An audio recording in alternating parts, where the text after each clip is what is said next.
What is up, everybody? It is Lawrence again from My Squeakers, and we have a new take, which is a low version of this sneaker, which you guys seem to love the review of. It's one of my best reviews in the last like 6 months or so.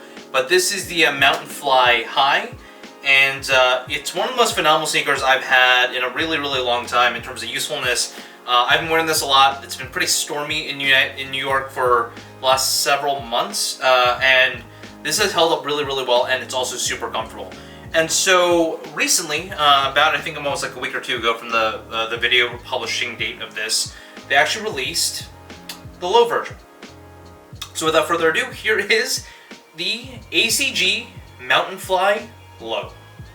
So there are very noticeable differences between the ACG Low and the Mountain High. You can tell that they have the same exact midsole as well as outsole pattern, so those are exactly the same with Nike's Fly Plate and inspiration through the 4% technology. Let's start with the rundown. At $180, this is a price point at retail. In terms of sizing, I actually went true to size. On the Mountainfly mids, I actually went a half size up. These actually fit to me actually better true to size, and it just fits better in general, in my opinion. The overall infrastructure of the shoe is better, but I'll kind of get into that later on. But I would recommend for most people, true to size is going to work. In terms of comfort, I give these an 8 out of 10, which is maybe even an 8.5 out of 10. I'm going to go with 8.5 out of 10. These are super comfortable sneakers, and they obviously double function as a boot as well, but most of the technology on the midsole as well as the outsole is very much based on a winter type of boot, plus very, very high-end technology from Nike's running line. In terms of style, I really, really like these. I'm actually going to give these a style almost, I think another 8.5 out of 10 as well. The shape of the sneaker actually looks like a Yeezy. So at first glance, when I actually saw it from like the up top view or the down top view, look at that. Doesn't it look like a 350 V2, but like a winterized version of it? So I think the style is really good. You know, the 350 V2s are obviously, at this point, an iconic style in sneaker culture. And this actually doesn't look too far behind in terms of silhouette and how it's blocked, especially in terms of how the lacing kind of goes wider and all throughout the upper, as opposed to just kind of having something right down the center. And so let's start with the upper like we always do.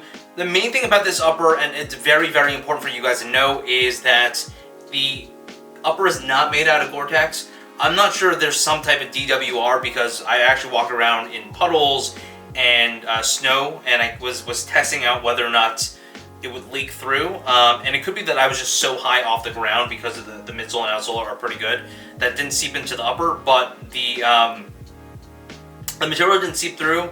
Not to say that it won't, and not to say it's fully waterproof. In terms of what I can read on the Nike website, these are not made out of Gore-Tex, and they don't have any Gore-Tex branding on them.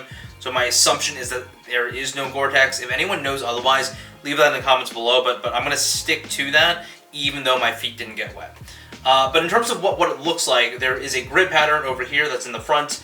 On the Gore-Tex version, so the high version, that's actually all 3M over there, so it's very reflective. You're actually missing that over here. And then going to the rest of the sneaker, you also have that grid pattern as well, and it is made out of a very, very tough nylon, which is really good. And then you have Fuse all throughout with ACG and Made in Oregon branding. The other piece of the upper that I think is super interesting, I'm going to start here, is the lacing system. At the very front of it, you have a lacing system that looks pretty typical, but the width of the lacing system goes wider and wider as you kind of go up the shoe. And where it gets super interesting is near the rear, where your ankle kind of hugs in.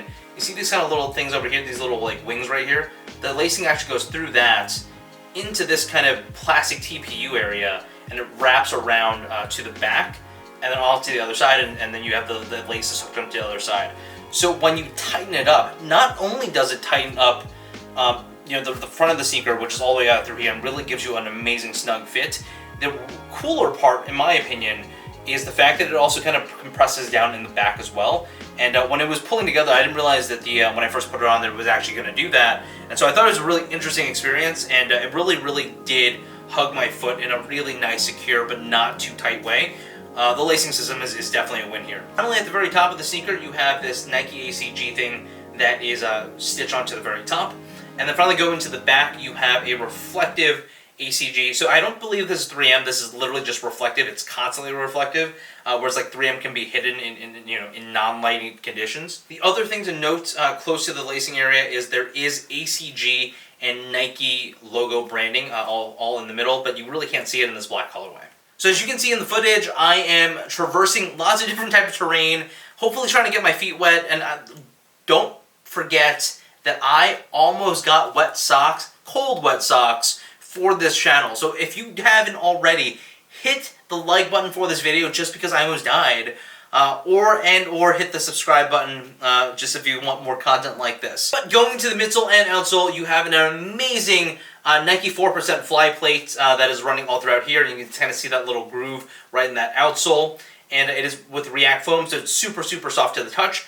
But then on the bottom, which kind of wraps around to the very front of the sneaker over here with a Nike symbol and has all these kind of like grooves and spikes and things like that, the ACG sole is awesome on here. It just feels amazing. It feels like you're in a runner, but it's a super rugged runner, and I think that they executed this extremely well. The only thing that I would say about the sneaker is it is not great on indoor wet surfaces. So when I was waiting for the subway, and I actually almost slipped down a flight of stairs because it was not concrete during wet weather. So definitely be careful. It looks really, really rugged and it looks really, really sticky. But I think in situations where you have like tile or anything like that, this becomes super, super slippery. On things like concrete, you're fine, and I would say that like even in snow conditions, you're actually pretty much okay. It's just typically like the kind of man-made product floors that are an issue. So I would definitely watch out with that. But yeah, what are my thoughts on this sneaker? I absolutely really just love this pair of sneakers. I'm not going to keep them. I'm actually going to return them. There's actually a lot of there's actually very few sizes left on the Nike website. I just checked it literally like 10 seconds ago. I'm actually surprised in terms of how much it's sold out, but this is a really great sneaker. The only reason I'm not keeping it is because I actually love the mid more. The mid has the gator area, which I like. I really like the pull tab. And to be fully transparent, like knowing that there's Gore-Tex protection on the mid version just makes me feel a lot safer when I'm walking through like this black mud of New York City. And when it's wet outside, so I just feel like I just feel much more comfortable in that sneaker. And when it comes down to it, I'm not buying this for a running sneaker. I'm not buying this to hike in. I'm actually buying this typically to traverse bad weather. And the mid version just gives me a little confidence in my step and where I'm going and things like that. And it also has a little bit better of a ankle hug. So overall, I'd say that like this is a really, really amazing sneaker. It looks great, amazing. Actually, it's an amazing piece for tech wear. So if you're into kind of like the Valence and Arc'teryx type of like sort of acronym type of tech wear, I actually think this would be a really, really cool sneaker to have to add to that type of aesthetic. But overall, I definitely recommend this sneaker. I just like the mid more. And that's it, guys. Until next time, this is the Nike ACG Mountainfly Low. Peace.